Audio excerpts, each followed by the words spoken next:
CPVcast, o podcast do CPV Well.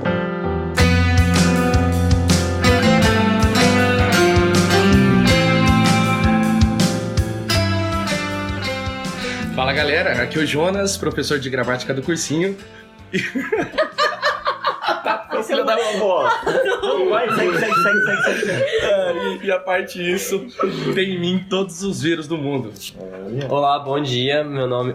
Bom dia não, depende da hora que tá escutando. Isso é verdade. Enfim, meu nome é Fábio Jaenza, sou professor aqui de Biologia 3 do cursinho e eu que sou o doente da rodinha. E aí, gente, meu nome é Luiz Felipe, eu sou professor de História do Brasil aqui do cursinho e espero que todos vocês estejam muito saudáveis. Bom dia, pessoal, eu sou o Edson, professor de Biologia, também conhecido como Tato. Tá bom, gente? Então espero que vocês estejam todos muito bem. Bom dia, galera. Eu sou a Elda, sou professora de Geografia do Brasil aqui no cursinho. E percebam que estão todos doentes e tossindo. E hoje aqui eu serei a peste negra.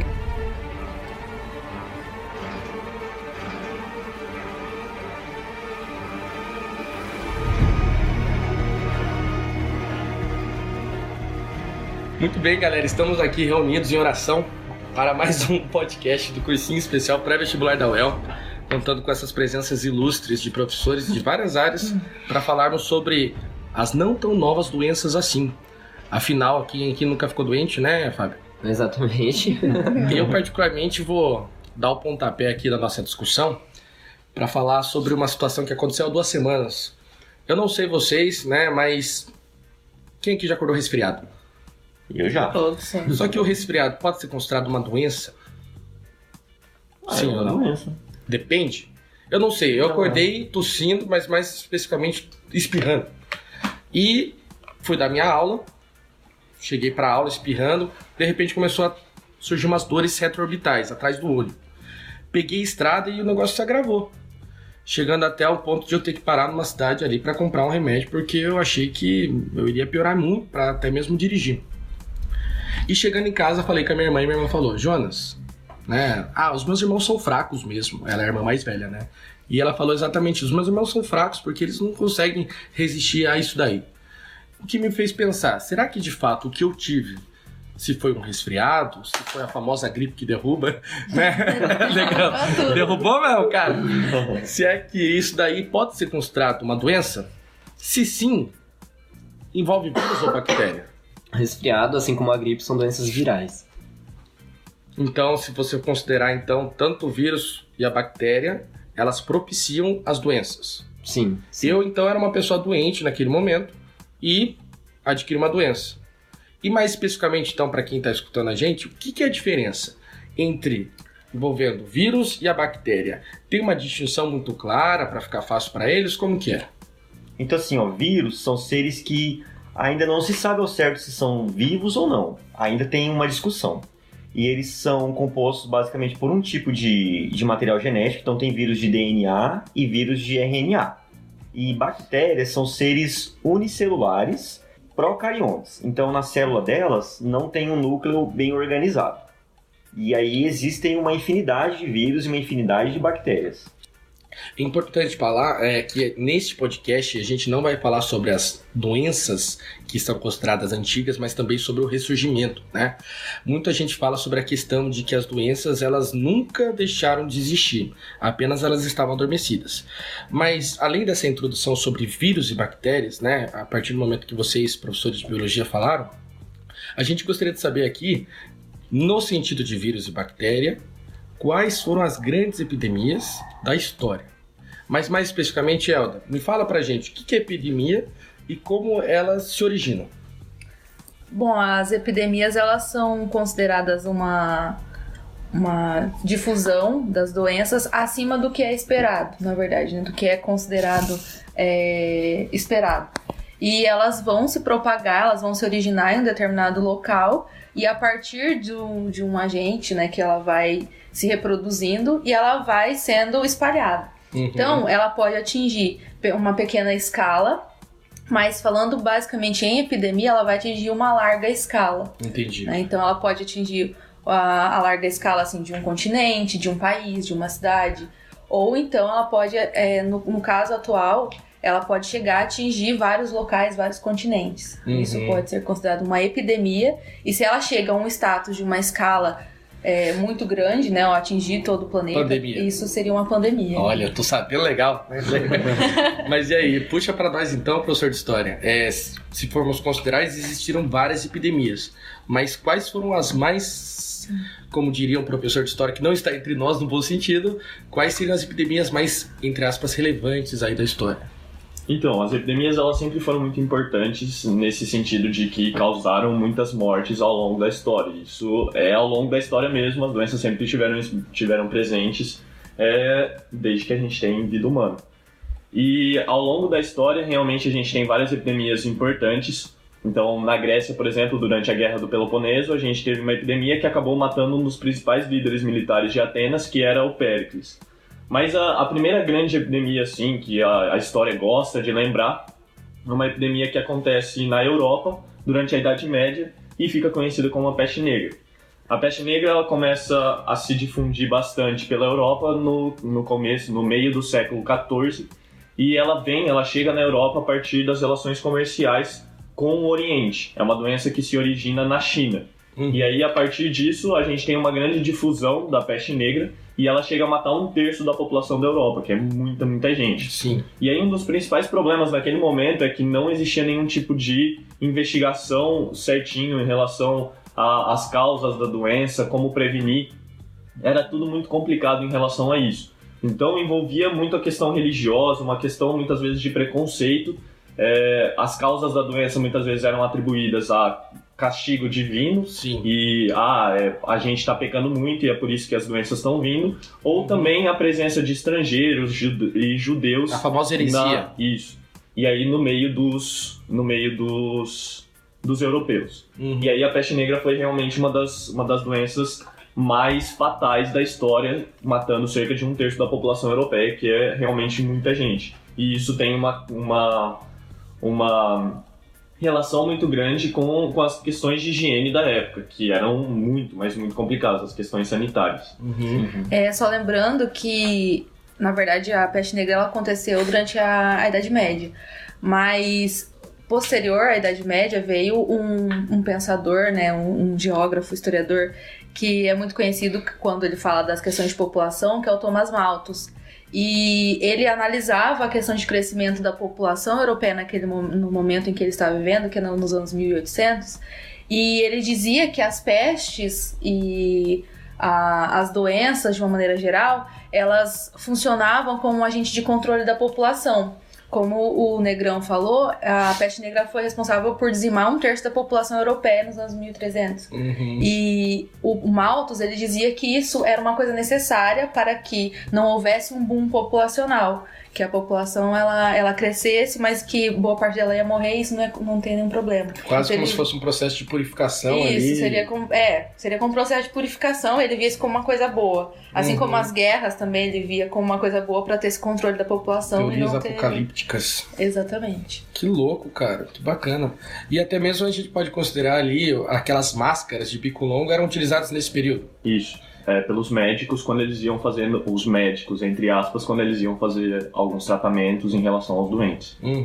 Mas qual que era a teoria mesmo, Fábio? Eles utilizavam a máscara de bico longo por achar que o contágio com a peste... Eles utilizavam a máscara de bico longo porque dentro daquela máscara tinha algumas substâncias aromáticas que impediam eles de entrar em contato com o aroma, o fedor de podridão que era emanado das pessoas doentes. Eles achavam que era contagiado pelo cheiro. Sim, exatamente. Pelo aroma. E aí os médicos utilizavam dessa máscara, que foi bem característico da peste negra. Uma máscara preta com um bico longo parecido de corvo. Usavam aquelas golas também, né? E daí em cima tinha a própria máscara. Interessante pensar, né? Porque a própria tecnologia correspondente à época, ela é determinante para influenciar ou não no conter desse contágio, né? No conter desse vírus ou das próprias bactérias que falaremos a seguir aí. Muito bem, então além da peste negra, depois veio qual grande epidemia? Então, e aí relacionando bastante a história da América e a história do Brasil, a gente tem várias epidemias de varíola e sarampo em relação às tribos indígenas aqui na época do descobrimento. Na verdade, da chegada dos europeus, não do descobrimento. Sim. Mas aí o que acontece é, realmente, as tribos indígenas elas não têm tanto um sistema de defesa em relação a essas doenças que vêm chegando dos europeus, como a varíola e o sarampo. E essa vai ser uma das causas da grande dizimação da população indígena nesse momento. Claro que a gente tem a violência, as guerras, mas também essa questão das doenças. E isso vai ao longo dos séculos. Então, a partir do século XVI, e vai levando para o 17, 18, 19. E uma coisa muito importante que acontece é que os europeus vão percebendo isso. E muitas vezes eles vão fazer a propagação proposital dessas doenças. E isso não só nesse período, mas, por exemplo, aqui no Brasil, no início do século passado, no início do século XX, uma expansão para o oeste de São Paulo, quando existia a ideia de que precisaria modernizar o Brasil, a gente tem uma expansão para as terras que eram ocupadas pelas tribos indígenas, e uma das táticas para dizimar a população vai ser a disseminação proposital de doenças. Então eles vão pegar, por exemplo, uma roupa de alguém que era infectado por varíola ou por sarampo, que são doenças virais. A propósito, se for pensar numa definição aí, fazendo um grande parênteses, varíola, uma definição biológica, o que vocês poderiam me dar? Então, a varíola, ela na realidade é uma doença que parece afetar a pele, criando bolhas, que nós chamamos de prústulas. Essas bolhas, elas são feridas, elas são essas feridas e elas acabam ressecando. Isso é só um dos sintomas dessa doença. Outros sintomas característicos também, que são a febre, dores de cabeça, e a varíola, por ser uma doença viral muito forte, ela realmente pode matar as pessoas muito facilmente. Foi o que aconteceu com os indígenas, até porque eles não tinham uma imunidade tão alta, já que eles não tinham contatos com doenças periodicamente, como o caso dos europeus. A história da vacina se deu de determinado modo. As vacas desenvolveram um tipo de varíola, um pouco mais leve, que afetava a pele delas também, criava as mesmas feridas, e as feridas se ressecavam, porém não era tão mortal para as vacas, que era a varíola bovina. Um pesquisador chamado Edward Jenner, em 1796, ele observou essas feridas e ele decidiu fazer um teste. Ele recolheu algumas das cascas dessas feridas, fez um macerado dessas cascas e assoprou no nariz de uma criança. Que a história nem diz qual é o nome dessa criança, no caso era um menino só. Esse menino, ele recebeu esse macerado de cascas de ferida e ele se tornou imune à varíola humana. Observado isso, o pesquisador ele entendeu que o que causava a varíola humana e a varíola bovina era a mesma coisa. Na época eles não tinham conhecimento de vírus, eles não sabiam denominar vírus, mas eles sabiam que algum organismo, que alguma coisa causava essa doença em ambos os animais. Então, graças à varíola, não sei, eu posso estar errado, que existe aí um negócio chamado vacina, que propicia a cura dessas doenças. Como eles observavam que algumas pessoas se tornavam imunes à varíola, eles decidiram pesquisar mais a fundo isso. O moleque foi pego de cobaia. O moleque foi pego de cobaia, assim, bioética zero. Mas o moleque foi pego de cobaia e sim, ele se tornou imune, porém ele não foi... ele foi um caso de sucesso. O experimento foi repetido em outras pessoas e algumas desenvolveram a varíola. Então foi ao contrário, em vez de elas se tornarem imunes, elas desenvolveram a varíola. Por não ser uma vacina propriamente dita. Com os estudos mais pra frente, com a história da vacina, eles descobriram que o antígeno ele não pode ser o vírus vivo, nem a bactéria viva, né? Ele tem que ser uma parte do vírus, para que ele possa desenvolver imunidade, possa desenvolver defesa contra a própria doença, contra o vírus de modo geral. O antígeno é o quê? O antígeno é uma região daquele organismo, ou da bactéria, ou do vírus, que ele é capaz de estimular nosso sistema imune. Então tem o antígeno e tem uma região específica do antígeno que é chamada epítopo, que se liga ao nosso sistema, às células do nosso sistema imune, e aí ativam elas. Entendi. Tá? E aí nessa ativação, a pessoa ela se torna imune porque ela produz algumas células de memória. Então algumas células chamadas linfócitos ficam, dependendo da doença, ficam a vida toda com aquele indivíduo. Então ele, sempre que for exposto posteriormente aquela bactéria, aquele vírus, já tem um sistema pronto, o sistema imune vai estar pronto para combater. Uma coisa bem importante em relação a essas grandes epidemias é perceber que naquela época, nessas épocas das grandes epidemias, a gente não tem um conhecimento tão grande assim em relação a elas. É a mesma coisa com a peste negra, com a varíola, sarampo, e daqui a pouco a gente vai falar da gripe espanhola. São doenças que chegam e que, em um primeiro momento, elas são muito desconhecidas. Sim. É difícil, né? Não é como... Estou na época da gripe espanhola. Como está você nessa época da gripe espanhola? Eu estou vivendo Muito bem. É uma questão que a gente só descobre. Sim. A disciplina de história nos mostra, né? Anos depois. E aí, uma coisa bem interessante que acontece, e é realmente muito complicada, é que naquela época, e aí isso citando o exemplo do século XX, aqui perto, em São Paulo, a gente tem essa marcha para o oeste, pensando em uma modernização, pensando na ocupação das terras para que essas terras fossem economicamente produtivas. Acontece a dizimação das tribos indígenas e utilizando uma das estratégias que vai ser a disseminação de doenças. Então, às vezes, pegavam as roupas de alguém infectado, colocavam lá em um ambiente que as tribos indígenas teriam contato, e as tribos indígenas pegavam essas roupas e aí as doenças se espalhavam. Então, é uma coisa que realmente aconteceu. Ainda pensando no Brasil, a gente vai ter no início do século XX várias epidemias na cidade do Rio de Janeiro. Era uma cidade que ainda tinha muitos problemas habitacionais, muitos problemas de higiene, muitos problemas de saneamento básico. E aí isso vai favorecer a disseminação de doenças. E no início do século XX a gente tem uma ideia de que era preciso mudar essa situação, e aí partindo do pressuposto de que essa mudança aconteceria a partir de algumas reformas urbanísticas. Isso acontece no governo do presidente Rodrigues Alves, e aí o prefeito da cidade do Rio de Janeiro era o Pereira Passos. Então Meu parente aí, cara. Oi? Meu parente. Seu parente. Sobrenome bom. E aí o que acontece é essa ideia de modernização da cidade do Rio de Janeiro. Muitas pessoas que estavam no centro da cidade vão ser removidas, principalmente pessoas de classes populares que moravam nos cortiços, que eram moradias populares, que abrigavam muitas pessoas. E esses cortiços vão ser destruídos, as pessoas vão ser levadas para outras regiões. Acho que a Elda pode falar melhor. A ideia, na verdade, do Pereira Passos, né, ficou conhecida como Reforma Pereira Passos, era você retirar essas pessoas do centro da cidade e promover uma limpeza, né, do centro da cidade. Alargar as ruas. Na verdade, o projeto arquitetônico do Pereira Passos que ele trouxe era baseado em Paris. Então ele tinha essa ideia de trazer um aspecto mais parisiense, mais francês para a cidade, e a ideia dele então era retirar essas classes mais populares e jogar elas não sei aonde. E essa população, a única alternativa foi ir para os morros. Foi quando houve, né, a ocupação dos morros na cidade do Rio de Janeiro. E quando eles chegavam lá na área dos morros e tal, não tinha, né, o mínimo para sobrevivência. Primeiro que moradia era muito precária, tanto é que até hoje isso não mudou muita coisa, né?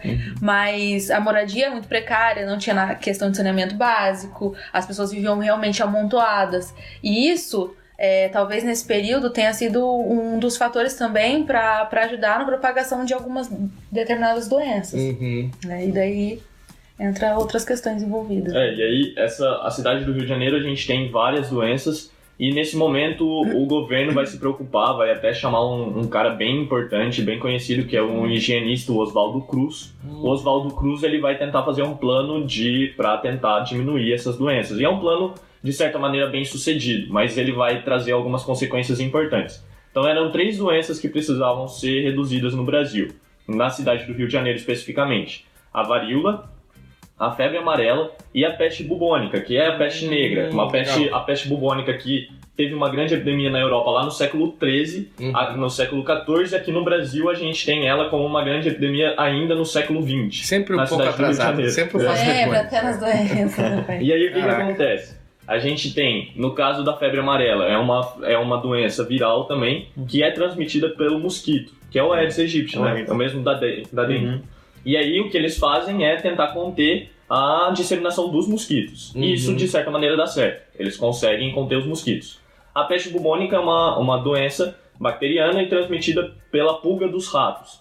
E aí o que eles fazem é também ir atrás dos ratos. Então, nessa época, uma coisa que acontece, inclusive, é a criação de uma profissão, que era a profissão de caçador de ratos. Isso Nossa, realmente eu queria acontecia. Rapaz. Aí, Tata, a gente já fez muito isso aqui no cursinho, né? Verdade. Então, os caras, eles caçavam ratos e eles recebiam dinheiro do governo. Eles recebiam dinheiro do governo para caçar ratos. E aí, o que acontece é que a gente está no Brasil, então a população, ela tentou se aproveitar disso. O que as pessoas faziam? Muitas vezes elas criavam um rato em casa para vender para o governo. Caraca, velho. E às vezes também elas fabricavam rato de alguns materiais, como papelão, para tentar vender pro governo e o governo aceitar e dar dinheiro para elas vendendo como Aqui é rato. Operação Carne Fraca, né, Não gente? é? Nessa época os caras eram raiz de Um rato de fato. origami Brasileira, e mandava pro brasileira, governo. Esse é o verdadeiro mercado negro, né, cara? Caraca, bro. Mas isso realmente acontecia. E aí a gente tinha a varíola. A varíola, ela já vai tentar... o plano do governo vai ser um plano de vacinação. Já existia uma vacina para varíola. E aí esse plano de vacinação vai ser muito complicado. Por quê? O governo ele vai colocar uma vacinação que é obrigatória. Uhum. Então todo mundo devia ser vacinado, inclusive para você conseguir um emprego, você precisava mostrar a sua carteira de vacinação. E aí o que acontece é que não houve uma informação muito grande em relação à população. O governo não informou a população direito sobre o que era a vacina, para que a vacina e por que ela era obrigatória. Uhum. E aí as pessoas, os funcionários do governo chegavam nas casas das pessoas, as pessoas muitas vezes não sabiam por quê, e aí era uma vacinação compulsória, muitas vezes violenta.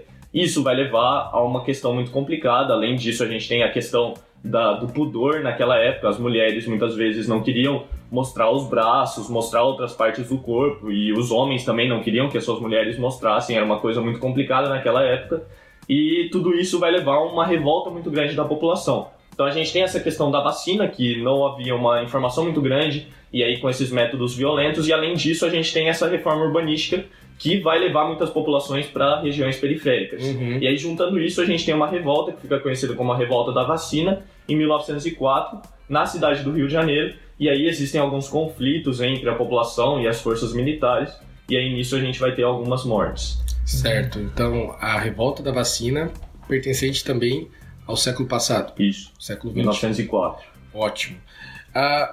Você falou pra gente da peste negra, você falou da varíola, associada ao sarampo aí também, e pincelou a respeito de outras possíveis epidemias que a gente pode considerar. Mas uma outra grande que a gente pode dar um pontapé aí, que talvez seja a mais antiga não, pertencente à Primeira Guerra Mundial, mais conhecida como gripe. Isso. Qual gripe? É a gripe espanhola. A gripe espanhola ela vai ser uma doença viral, como toda gripe, e aí o agente causador vai ser o vírus H1N1. E o que acontece? A gripe espanhola ela tem esse nome porque ela surge no contexto da Primeira Guerra Mundial, no final da Primeira Guerra Mundial. E naquele momento a Espanha era um país neutro. Mas essa já era uma doença que se espalhava por toda a Europa. Só que os países eles não disseminavam muito a informação porque eles estavam em guerra. E aí não seria muito interessante para eles mostrar um problema interno como uma epidemia. Só que a Espanha, como um país neutro, não tinha muito essa preocupação. Uhum. Então disseminava bastante a informação da gripe.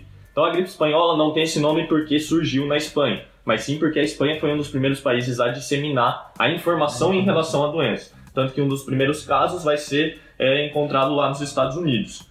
Essa vai ser uma doença global mesmo, a gente tem casos em diferentes partes do mundo, nos Estados Unidos, no Sudeste Asiático, no Japão, na China, na África, na América Latina, e é uma doença extremamente fatal. Então, em um curto espaço de tempo, a gente tem entre 30 e 40 milhões de mortos em relação à gripe espanhola. E aí, só para a gente ter uma noção, na Primeira Guerra Mundial, a gente tem cerca de 15 milhões de mortos pelo conflito. E aí, em relação a uma doença, em um espaço de tempo mais ou menos igual, a gente tem 30 milhões de mortos. Uma coisa bem complicada. E uma questão interessante em relação à gripe espanhola é que ela inclusive chega aqui no Brasil. A gente tem cerca de 35 mil mortos aqui no Brasil por causa da gripe espanhola. E um cara que morreu foi o presidente eleito, o Rodrigues Alves, que é o mesmo cara lá da revolta da vacina. Ele foi eleito em 1918. Só que ele foi morto pela gripe espanhola e ele não conseguiu assumir o cargo, lógico. Nossa, isso aí é meio, sei lá, complicado, né? A pessoa tá tentando conter uma coisa, daí ele é morto pela outra que chega. Pela própria doença aí, né? E aí cerca de 1/5 da população mundial foi infectado pela gripe espanhola. E uma coisa bem interessante que acontece a partir da gripe espanhola é que no final da Primeira Guerra Mundial a gente tem a formação da Liga das Nações, que é antecedente da ONU. É uma organização internacional que vai discutir diferentes problemas. E uma coisa interessante em relação à gripe espanhola e em relação à Liga das Nações é que a partir desse momento começa a se fazer um trabalho muito grande internacional, de cooperação internacional em relação ao tratamento, em relação à investigação, em relação à prevenção dessas doenças. Certo. Então, mesmo que nesse momento isso não tenha sido muito efetivo em relação à gripe espanhola, porque a gripe espanhola vai se espalhar muito e não tem muito que a Liga das Nações fazer, esse vai ser um instrumento muito importante para o futuro. Então é aí que surge uma cooperação internacional muito forte em relação à propagação de doenças, a partir da gripe espanhola e a partir da criação da Liga das Nações. A gente tem toda essa cooperação, formação de médicos, investigações, tudo isso internacionalmente. Uma coisa que eu não sei se vocês possuem dúvida também envolvendo a gripe é o seguinte, gripe é ocasionada também, como já falamos, por um vírus, correto? Qual que é a diferença daquela gripe mais associada ao resfriado e aquela gripe que derruba? Até que se chega aí ao famoso febre, né? Olha, você não está com uma doença de fato, você está com uma gripinha. Existe uma distinção de fato? Ambas são gripe, não são? Vocês podem falar a respeito? Se tem a distinção entre gripe e resfriado, né? O que eu já li sobre isso é assim, que gripe é um influenza vírus mesmo, né? O causador dessa doença, que ela é mais séria. A pessoa sabe que ela estava com gripe porque os sintomas são muito mais exuberantes, sabe? A pessoa tem uma febre alta, ela tem dor no corpo, ela realmente fica impossibilitada de trabalhar e exercer suas atividades diárias ao longo, por conta da gripe. Agora, o resfriado é geralmente causado por um outro tipo de vírus. Alguns tipos de vírus causam o resfriado. Então, assim, pode ser por um adenovírus, por exemplo.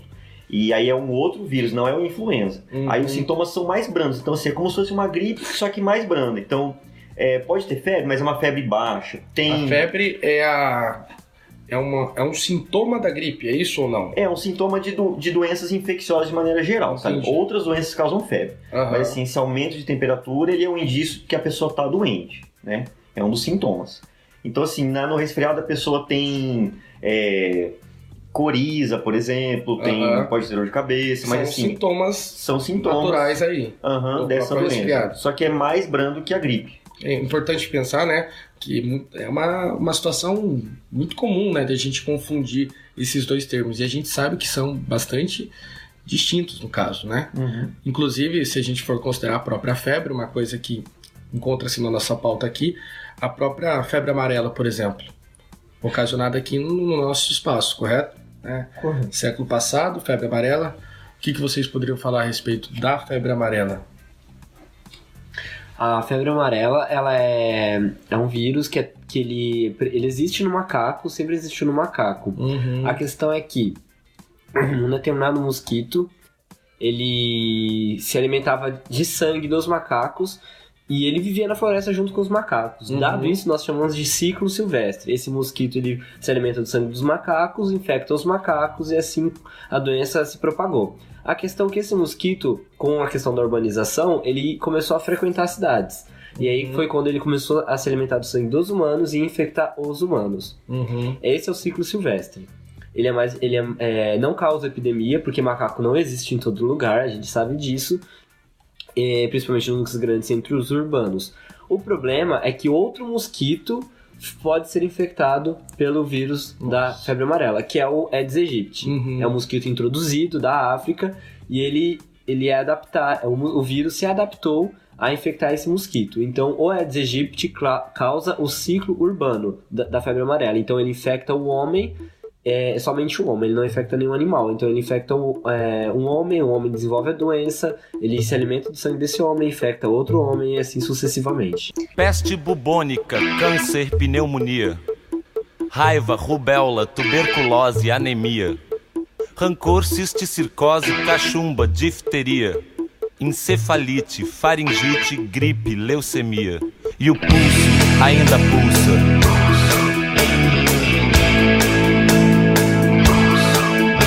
O pulso ainda pulsa.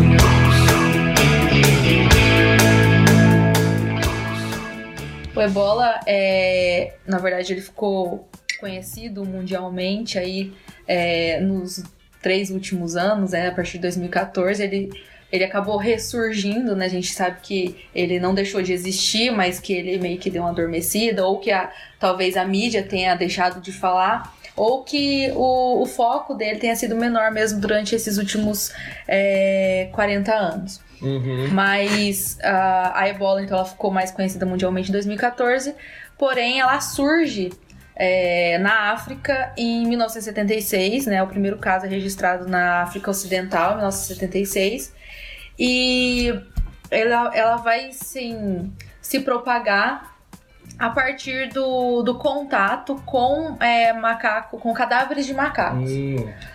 Aí a pessoa adquire, né, a doença, e a partir do contato, né, com a saliva, com os fluidos corporais, né, da pessoa, se tem o contágio com o vírus do ebola. Entendi. Tá? E daí, na década, né, de 70, ela ficou restrita mesmo à África, né, a países como Guiné, Serra Leoa, e entra a questão do saneamento básico, a questão de contato, né?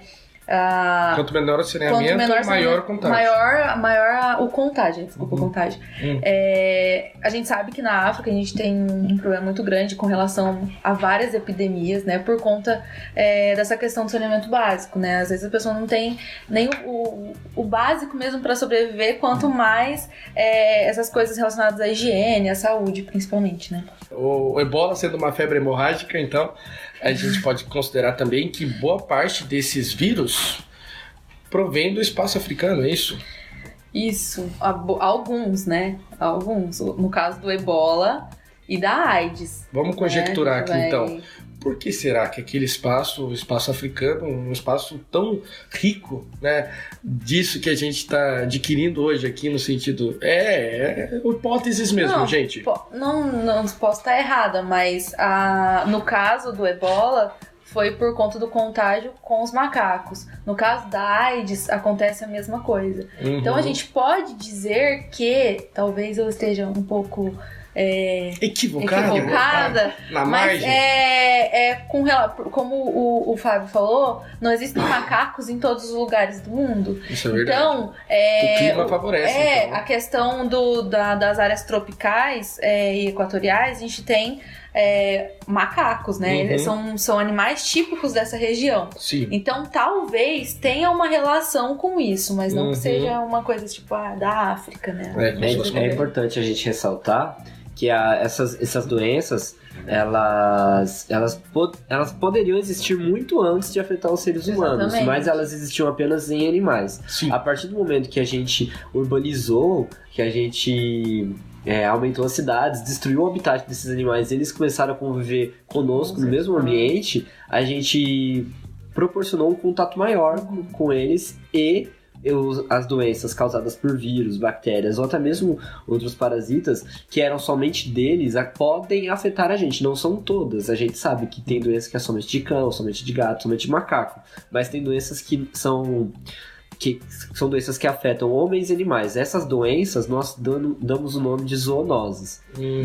No caso da AIDS, por exemplo, ela é uma doença que ela é um vírus que existia nos macacos, só que ele não causava os sintomas da AIDS nos macacos. Os macacos, eles eram apenas um reservatório viral, que é quando a gente chama um indivíduo que ele tem o vírus, mas ele não desenvolve os sintomas. Sim. Outros animais também são reservatórios virais, como o caso do morcego para raiva. Ele tem o vírus da raiva, mas ele não desenvolve. Alguns têm o vírus da raiva, mas não desenvolve o sintoma. Quando a gente entra em contato com esses animais, esse vírus afeta a gente, nós não temos imunidade contra esse vírus, aí nós desenvolvemos a doença. Certo. A gente pode até dedicar um próprio podcast para falar sobre as doenças sexualmente transmissíveis, não que a gente não venha abordar de maneira um pouco curta, né, nessa discussão, mas além da própria AIDS, né, envolvendo, por exemplo, uma doença famosa aí que afetou e ainda afeta nós todos, o próprio vírus da dengue, Tato. A gente pode falar um pouquinho sobre ele, não todo, porque também é o que merece maior discussão. Mas o vírus da dengue, por exemplo, como ele se originou e como ele manda ver, como ele se originou e qual é o contato que ele tem, como ele se prolifera. Então, a origem dele, I don't know. O vírus da dengue, assim, o que a gente sabe é que existem basicamente 4 subtipos de vírus da dengue. Tem um 5º tipo também que já foi descrito, né? Mas assim, aqui no Brasil, por enquanto, tem os 4 tipos de dengue, que é o DEN 1, DEN 2, DEN 3, DEN 4. E ele é um vírus que ele é transmitido pelo vetor, o Aedes aegypti. E ele tem as várias formas de dengue, né? Então tem a dengue clássica, tem a dengue hemorrágica, tem a dengue febre hemorrágica. Que é o bichafão. Esse daí é o bichão. Que essa daí é a pior, sabe? Que tem risco de vida mesmo, né? Então a dengue ela é uma doença que afeta vários órgãos. Então, assim, inicialmente ela infecta os linfonodos, que são estações onde tem células do nosso sistema imune, e pode dar aumento deles. Então a pessoa pode ter inicialmente um gânglio aumentado, e ela dá um sintoma gripal mesmo. Então a pessoa tem febre, tem dor no corpo. Você falou no começo, né, Jonas? Você estava com uma dor retroorbital, da dor muscular. Cara, eu não tô com dengue não, né? Não. Pode ser uma suspeita de dengue, né? Meu Deus do céu. Quem sabe eu... E o peculiar da dengue é que, assim, a gente sabe que não é só isso que dá febre hemorrágica, mas especula-se que quando a pessoa pega dengue pela segunda vez e um outro sorotipo... A reincidência da dengue, ela causa uma resposta imune na pessoa que predispõe a essa febre hemorrágica. Porque acontece basicamente o seguinte: você entra em contato, por exemplo, com o vírus da dengue 1. Aí você cria uma resposta imune para o vírus da dengue 1 e resolve essa infecção. Beleza. E aí quando você entra em um período menor que um ano, ou até menos, em contato com um outro sorotipo, por exemplo, o dengue 2, você tem células imunes que estavam adaptadas, estavam prontas para aquele dengue 1, o que você pegou anteriormente. Mas elas estão parcialmente prontas, elas combatem parcialmente o tipo 2. Então esse combate parcial, ao invés de erradicar essa segunda infecção, na verdade predispõe ao vírus invadir com muito mais facilidade as células corporais. E aí causa a dengue hemorrágica, por vários motivos.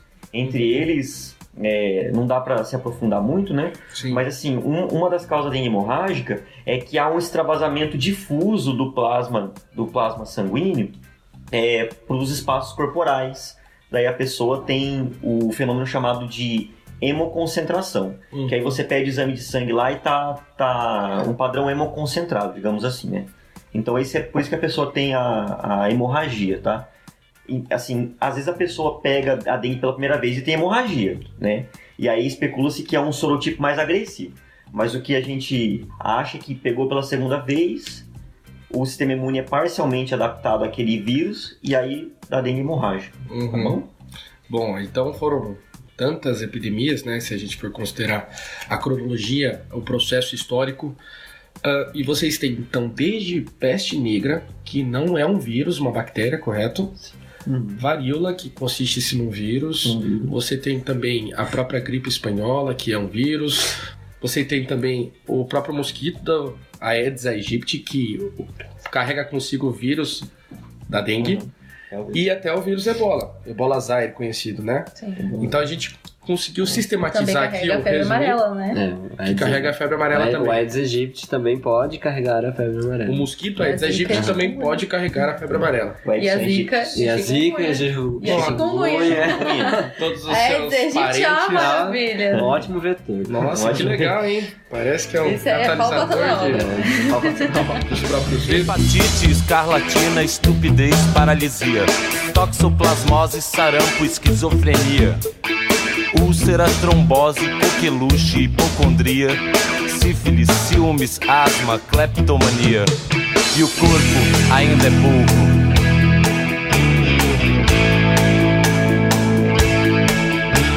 O corpo ainda é pouco.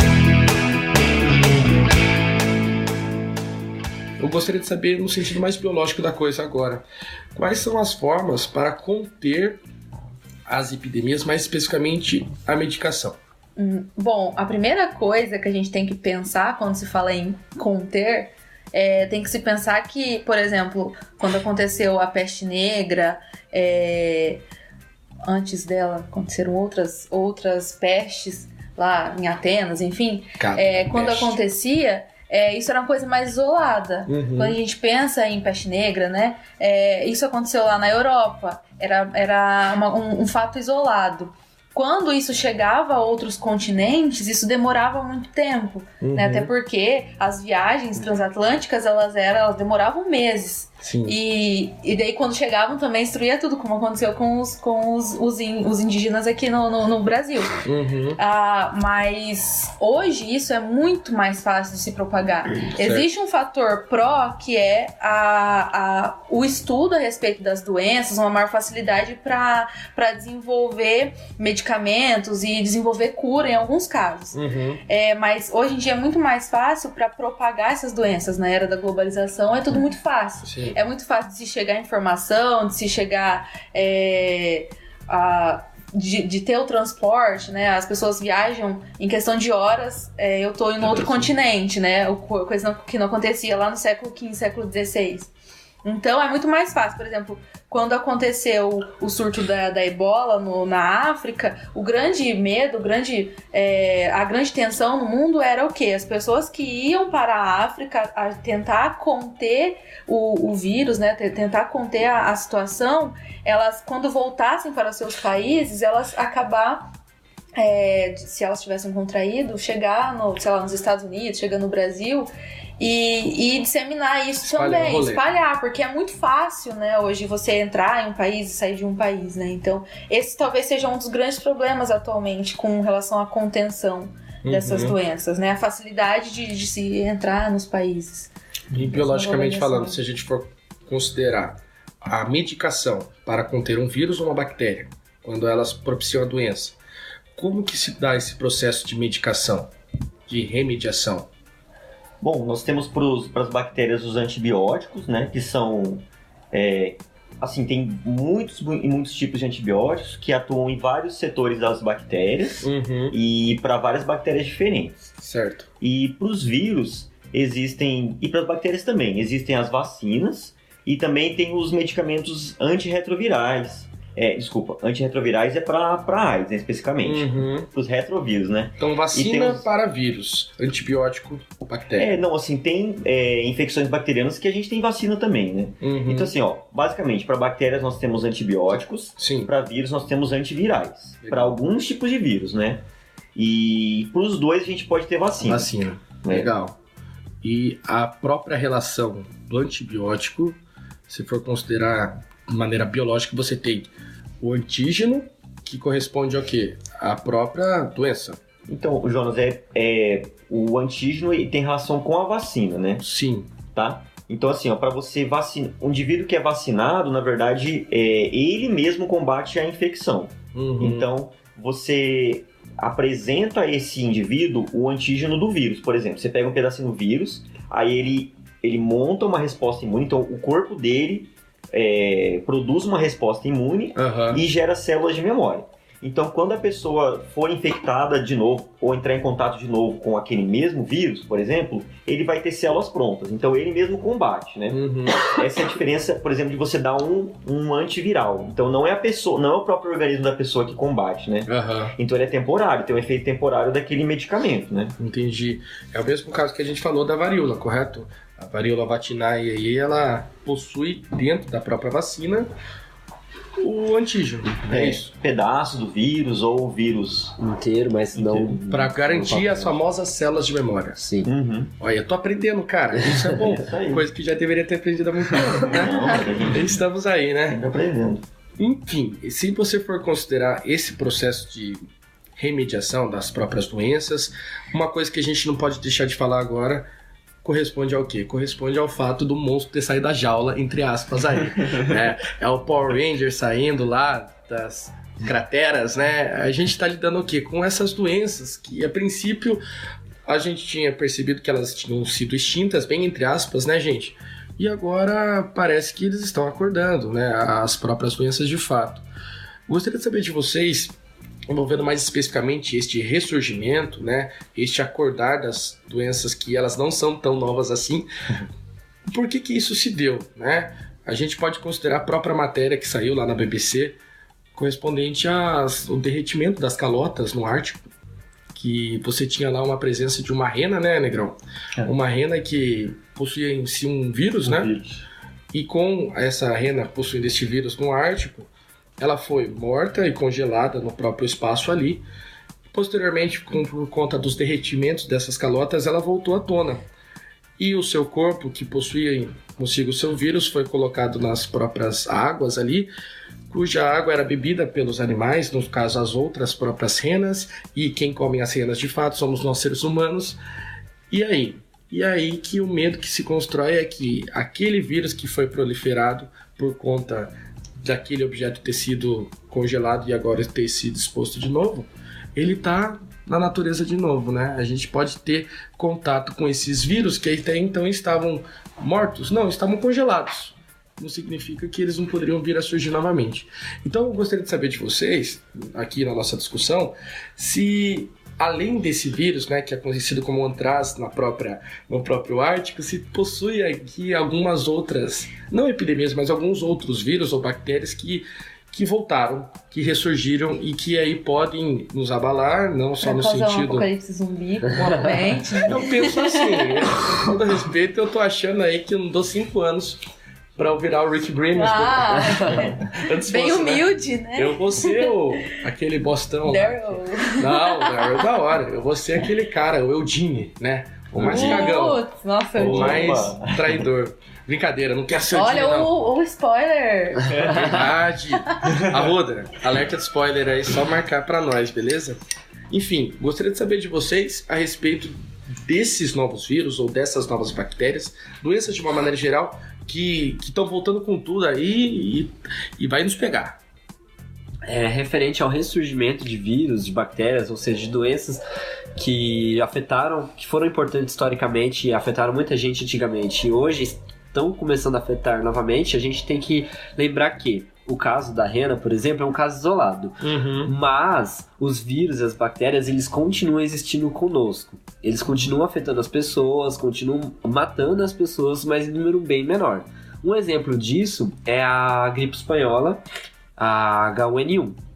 Ela foi dado esse nome H1N1 e ela, durante o século XX... Por que H1N1? Tem uma definição mais biológica da coisa? Esse número, né? Na verdade, assim, o H e o N, eles se referem a proteínas de superfície do vírus. Então, o H é hemaglutinina e N é de neuraminidase. Então, dependendo do tipo de H e de N, a gente vai ter um número diferente. Então, tem H1N1, H2N2 e por aí vai, né? E foi exatamente isso que aconteceu. O vírus H1N1, ele afetava um tipo específico de receptor. Só que, durante o século XX, por ser um vírus, ele é extremamente mutável e ele sofreu mutações, ou seja, algumas partes do gene dele, do material genético que ele contém, foram alteradas e ele começou a afetar outros receptores. Então aí temos lá H1N2, H3N2 e assim sucessivamente. E durante todo o século XX, esse vírus H1N1 e suas variações existiram e elas criaram até mesmo outras gripes. Um exemplo foi a gripe russa. Só que, por ser um vírus mutável... Nossa, a gripe russa parece até uma gripe forte. Essa gripe é russa, hein, cara? Então, o que aconteceu? Esse vírus, ele sofreu mutação, ele continua afetando as pessoas, claro que em grau muito menor do que quando afetou como gripe espanhola, porém, ele estava presente. Ele era propagado do mesmo jeito, causando gripes pelo mundo afora. A questão é, por ser um vírus mutável, ele retornou à forma de H1N1. Ele sofreu mutações de tal modo que ele retornou à forma de H1N1. Ele não escolheu isso, porque mutação a gente já sabe, é uma coisa totalmente aleatória. E por essa aleatoriedade, ele se tornou novamente H1N1, gerando o que nós conhecemos como gripe suína. Porque o vírus H1N1, ele consegue sim afetar os suínos, os porcos, e ele é extremamente contagioso nos porcos, mas não é tão letal. Ela estava presente como H1N1 nos porcos, até de determinado modo afetou o humano. No humano, nós contraímos lá a gripe suína e sim, ela foi a causa de uma epidemia que foi extremamente preocupante e teve casos em diversos países. Então a gente tem que salientar que os vírus e as bactérias, eles ainda existem. Então o vírus da varíola existe, o vírus da ebola existe, o vírus da gripe existe, a bactéria da peste bubônica, peste negra, existe. Porém, hoje em dia nós temos as vacinas que impedem da gente de desenvolver essas doenças e possivelmente esses organismos, esses vírus, essa bactéria, eles não estão com habilidade tão grande de causar doenças na gente. Entendi. Quer dizer, então, que em matéria de doenças, a gente não pode, à torto e direito, falar que determinada doença encontra-se extinta. Não. Ela existe, tá ali, é quase um Espírito Santo, você não vê, mas porque é podcast polêmico. Ninguém falou que é celeste. E ele tá ali, só que você pode contrair como não, né? Você pode ter contato com aquilo como não. E partindo disso, uma coisa que eu gostaria de saber, por exemplo, puxando de novo a AIDS, a gente pode considerar que está havendo novamente um surto envolvendo esse vírus ou não? A AIDS, ela causou muitas mortes no século passado e, dado isso, a população os pesquisadores começaram a pesquisar mais sobre isso e avisar a população tomando medidas preventivas. Isso anteriormente era muito difundido, a mídia falava muito disso e tudo mais. Porém, eles desenvolveram medicamentos para a AIDS que garantem os coquetéis, os famosos coquetéis, garantem às pessoas com AIDS, os soros positivos, uma vida absolutamente normal, com a expectativa de vida tão alta quanto uma pessoa que não é soro positivo. Então a mídia, principalmente a mídia, deu uma relaxada nessa questão de avisar as pessoas que a AIDS está presente. E a população acabou não se protegendo tanto quanto antigamente. Entendi. Por isso que hoje, não só a AIDS, como a sífilis também, são doenças que afetam muito a população. Ambas sexualmente transmissíveis. Ambos doenças sexualmente transmissíveis virais. Elas afetam muito pessoas jovens, adultos jovens e adolescentes, e afetam pessoas de terceira idade, porque dado o invento de alguns medicamentos, a pessoa de terceira idade reativaram a sua vida sexual, né? É até engraçado, né, gente? Não sei, o Tato acho que pode falar também, que é dessa época, né, Tato? Vocês já ouviram falar de um filme, recomendação de filme, tá, gente? Que era um filme muito louco chamado Kids. Você já ouviu falar? Não conheço. Alguém já ouviu falar desse filme? I don't know. Aí eu era um bebê nessa época, o Negrão muito provavelmente também. O Fábio já é mais ainda. O Fábio era um Que ano que foi? O Fábio não era nem projeto, né, gente? Não. Se a gente for considerar. O filme se chamava Kids e o filme consistia no quê? Era um grupo de adolescentes, ensino médio, norte-americanos. Filme, desculpa. Cara, eu acho que é do finalzinho dos anos 90. Você tem uma ideia? Ele era o Projeto de vida, né? Aí existia ali um Fábio Joinha. Né? E como que era o filme, cara? Era um filme que, além de ser, com certeza, narrativo, não era um documentário, mas era um filme que trazia o vírus da AIDS como se fosse uma verdadeira... O seu surgimento era decorrente da falta de conhecimento dos jovens, né? Ou seja, da relação sexual feita de maneira desregrada, sem uso de protetores ali, no caso a própria camisinha, né? Ou os próprios medicamentos envolvidos. E era muito agressivo o filme, se fosse considerar a classificação indicativa. Pra você ter uma ideia, esse filme foi passado pelo meu professor de ciências, não era nem de biologia, porque estávamos no Fundamental 2. E o filme, cara, hoje, se a gente passasse esse filme hoje, a gente é expulso do colégio, né? A gente sabe como que é isso. Mas eu assisti o filme na minha 8ª série, mais conhecido como 9º ano. E o filme mostrava a relação sexual, não mostrava os órgãos genitais, mas mostrava nu e cru como era. E eu não vou dar spoiler do filme nem nada, mas se alguém quiser ter contato com o filme, ele se chama Kids. E um negócio muito louco, tinha toda a depravação possível, né? Relação sexual desregrada, você tinha consumo de álcool, dos próprios tabacos e por aí vai. Então era um filme que era quase um filme de choque para a criançada.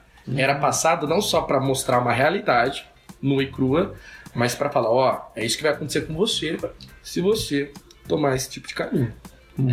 Outra indicação de filme é o Clube de Compras Dallas. Legal. Que mostra a relação de um indivíduo que contrai o vírus HIV e ele batalha contra a indústria farmacêutica.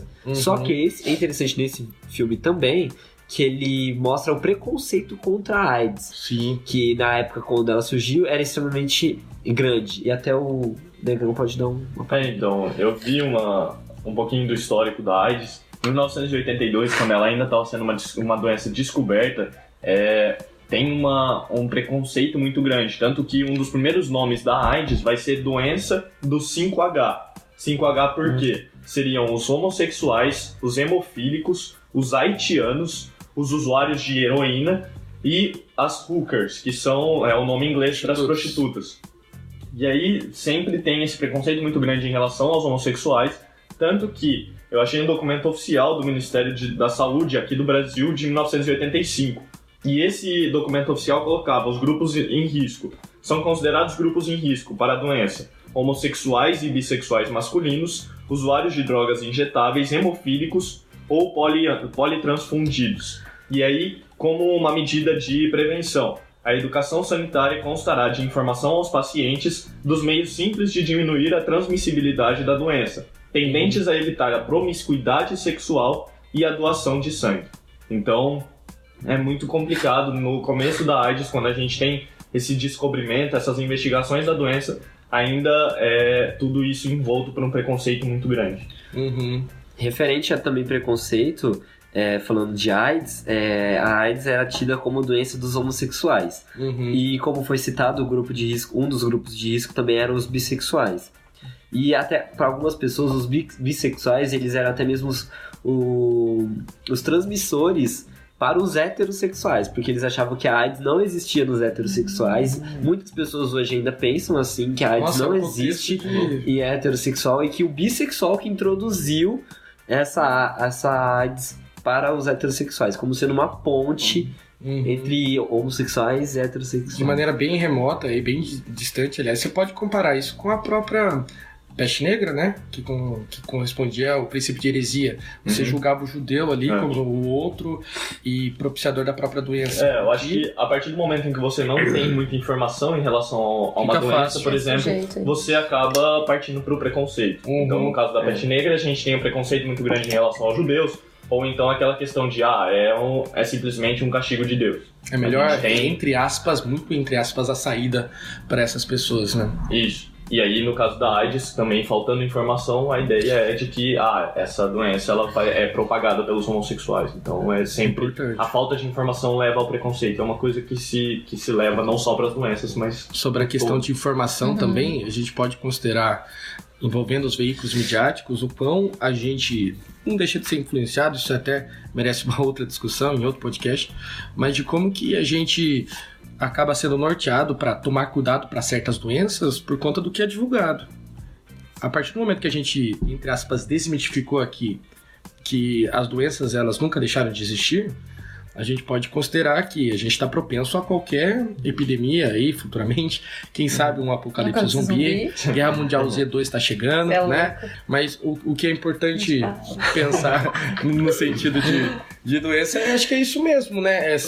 O quão o veículo de informação ele é determinante para a gente tomar as nossas decisões de prevenção e até mesmo do que a gente vai considerar como algo perigoso ou não tanto daqui em diante. E uma coisa bem interessante para pensar também é a questão de que as doenças, elas hoje são facilmente, muitas delas são facilmente tratadas, são facilmente prevenidas. Só que a gente vive em um mundo ainda muito desigual. Então essa capacidade de tratamento, essa capacidade de transmissão não chega, capacidade de prevenção não chega a todas as partes do mundo. E isso é muito, mas muito importante, porque quando a gente percebe, por exemplo, que boa parte de nós hoje teria um tratamento tranquilo em relação à pneumonia, em relação à diarreia, em relação a um monte de doenças que hoje são facilmente tratadas, muitas regiões do mundo ainda têm muitas dificuldades com isso. Muitas regiões do Brasil ainda têm muitas dificuldades com isso. E aí essa dificuldade vem muito por causa dessas desigualdades que ainda estão presentes no nosso mundo.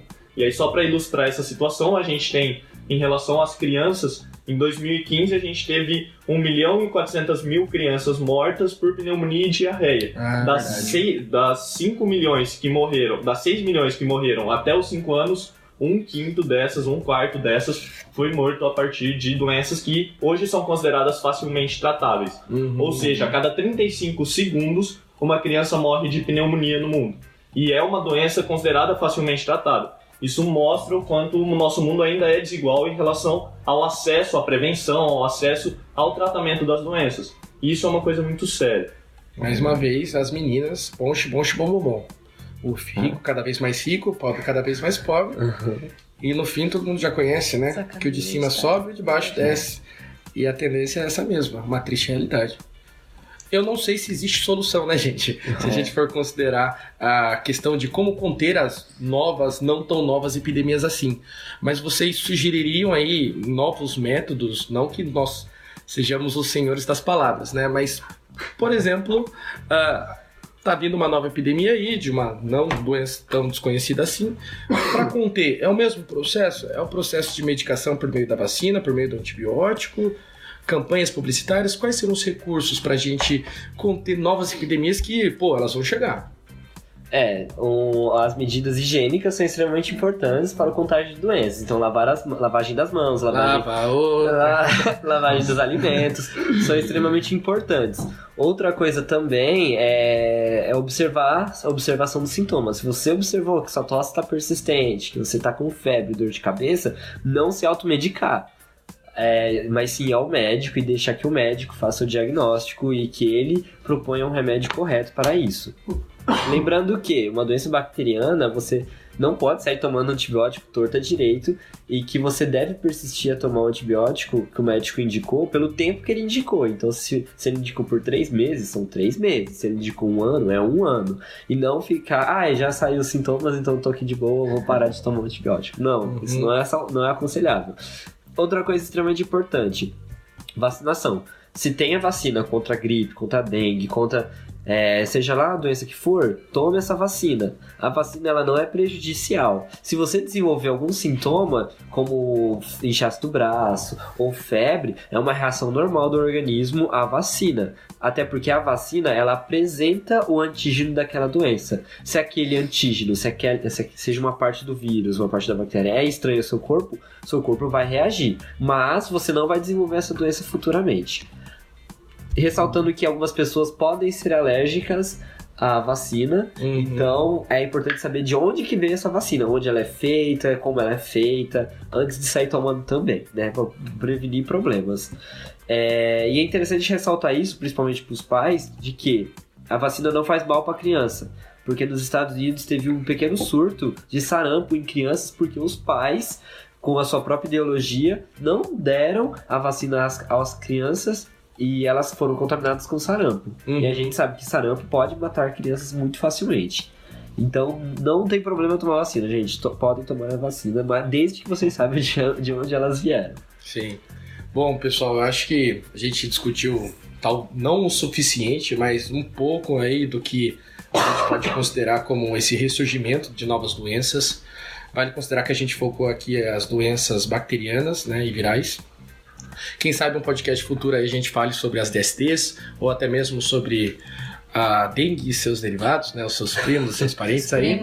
Mas acho que é isso, né, gente? Legítimo, vamos falar só Obrigado. Estivemos reunidos aqui em nome de Drauzio, Osvaldo, vacina e antibiótico. Nossa, Amém. que bacana. Valeu, galera.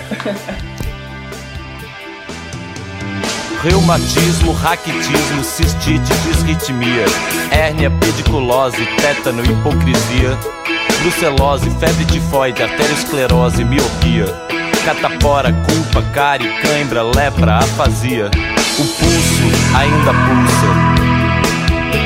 Assim.